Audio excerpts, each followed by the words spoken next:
So I'm Talib here. Pleasure to meet everyone here. I'm excited to go ahead and present my essay to you guys. So I'm doing this on the possibility of a World War III, and I'm going to start with the previous events, and then I'm going to go into the present. So, okay, so tension is steady rising for the U.S. and Iran for a long time now, and it seems a lot more prevalent today as U.S. representatives are being targeted by Iran. We've responded mostly in self-defense to all the malicious attacks. However, we haven't suffered any major casualties yet, so that's a good thing. But we are getting some resistance from Iran. We have North Korea. Oh, my bad. So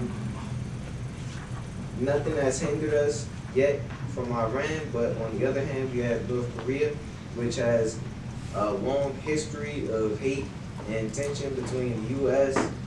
and the U.S. as far as North Korea is concerned, has always been looked at in a negative lens, and Kim Jong-un does wear his glasses a lot, so, you know, the tension here dates way back to the North Korean War,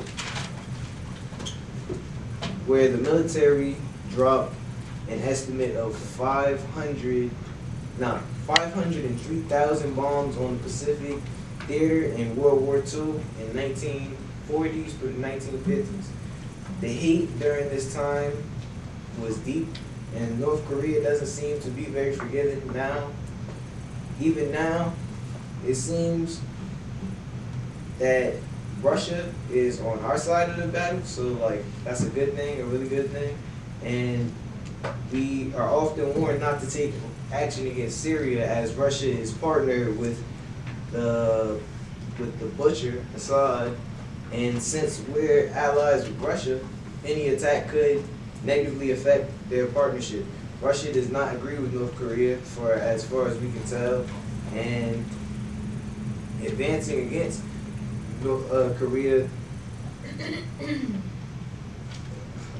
advancing against Iran, I meant to put, Iran would probably progress towards a World War III. All heavy threats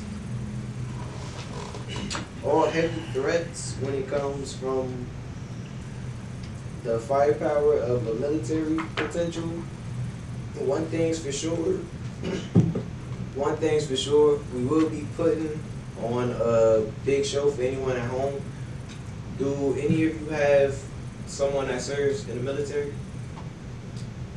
Okay. You can tell me about, anything you would like to say about that person? Well, I have two brothers who are in the Air Force. Okay. That's nice. Air Force probably the most preferable. I have a cousin in the Air Force too. How much time? So, Russia is a nation with a massive population full of veterans in tip-top shape. Their military consists of AK-47, AK-74s, AK-12s, AN-94s, Makarov pistols, etc., RPG-26s. Russian soldiers go through harsh training situations and are often tasked with performing close combat, using blades, climbing mountains, and doing extreme push-ups when it comes to their training. Now that's putting you all into it.